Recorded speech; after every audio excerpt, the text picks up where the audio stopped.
Ramesh. Hello friends. Welcome to your channel.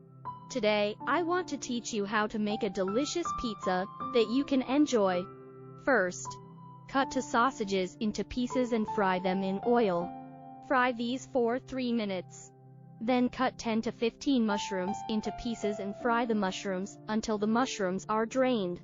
And then add the spices, which include some salt, black pepper, and thyme powder.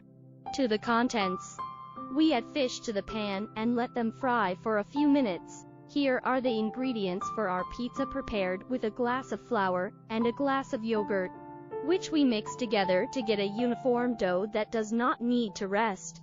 We spread this dough on the bottom of the oven tray and add a layer of red sauce and a layer of pizza cheese. We pour it into the dough and then we pour the ingredients that we prepared earlier into the dough and add another layer of pizza cheese.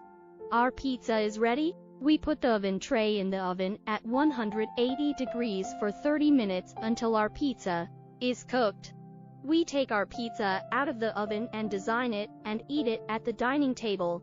I hope you like the method of preparing this simple pizza and make it every day and enjoy it. I would be happy if you like and subscribe to my channel and comment where in the world you are watching your show. Thank you and have a nice day.